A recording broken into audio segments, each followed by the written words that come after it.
The Dragon Quest series scored a breakthrough in the West with the release of Dragon Quest IX last summer, and Square Enix shows no sign of slowing down with the latest entry. Dragon Quest VI: Realms of Revelation is an enhanced remake of the 1995 Super Famicom game that never saw release in North America. Utilizing updated visuals, tweaked mechanics, and brand new content, is this one of the last must-own RPGs for the Nintendo DS.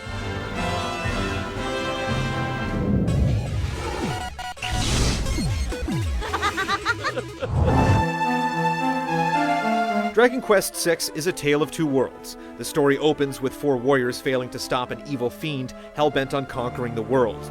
You're then transported to an entirely different realm, a dream world situated high above the real one. While the major plotline centers on discovering your true identity en route to thwarting the evil threatening both worlds, it's a fractured narrative that never really finds its footing. Instead, each new objective comes with its own unique scenario, and it's in these individual tales where you'll find the best stories that Dragon Quest VI has to offer.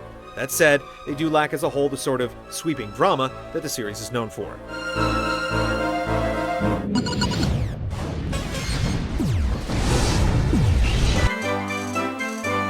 Initially, Dragon Quest VI feels narrow-focused and linear, but it eventually cuts you loose. It's at this point that the game hits its stride, at many points allowing you to complete your objectives in any order you choose, and there's some real fun to be had in taking a detour every now and then. You can expect loads of side quests and roadside attractions that reward you for your meanderings, and there's generally a heavy emphasis on exploration, be it on foot or atop a flying bed, and on collecting loads of loot. The high random encounter rate could potentially turn you off, but it's sort of a necessary evil. By the time you reach a boss, the sheer amount of experience you've acquired ensures you'll have a sporting chance, which sure beats ex post facto grinding for hours on end. The one exception is when you approach the end game, where odds are you'll be significantly below the minimum level to put up a fight, unless you've logged serious hours into all of the side objectives. Dragon Quest VI is very forgiving in the face of defeat. You'll return to a previous checkpoint with all your progress intact should you fall, though you'll incur a financial penalty. Additionally, the cost to revive individual party members increases with their level, so while experience isn't lost, falling in battle late in the game is a costly proposition. It's a fair compromise, given that the enemies put up quite a challenge. Battles are manageable in the early goings, but eventually, the monsters crank it up a notch, delivering some stiff competition. Dragon Quest VI will keep you occupied for at least 40 or so hours, and there's tons of stuff to do post-game. There's no multiplayer option in the vein of Dragon Quest IX, but there is a tag mode where players can leave customized messages via local Wi-Fi.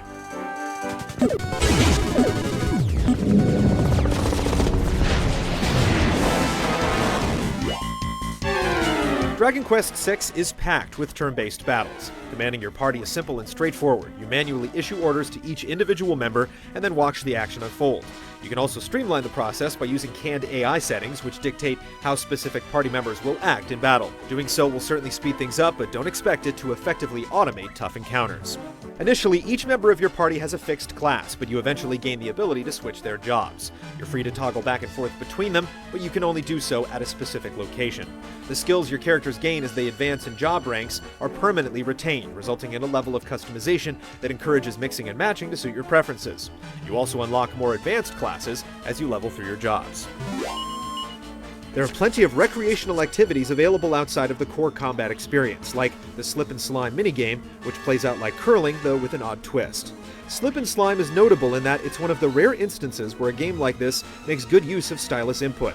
You can also lose yourself for hours in the mini casinos found throughout the world, where winning big nets you extremely rare gear. For those with a fashion sense, a runway competition is available, and though you no longer collect pet monsters, you can still get your fill of slime-on-slime action in the Slime Arena.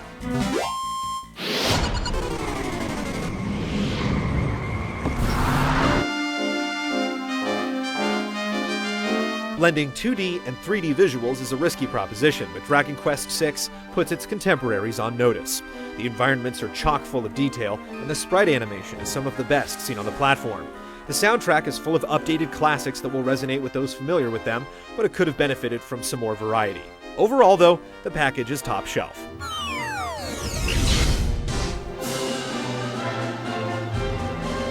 The DS has been good to RPG fans over the years, so it's somewhat poetic that Dragon Quest VI sees the system off into the sunset.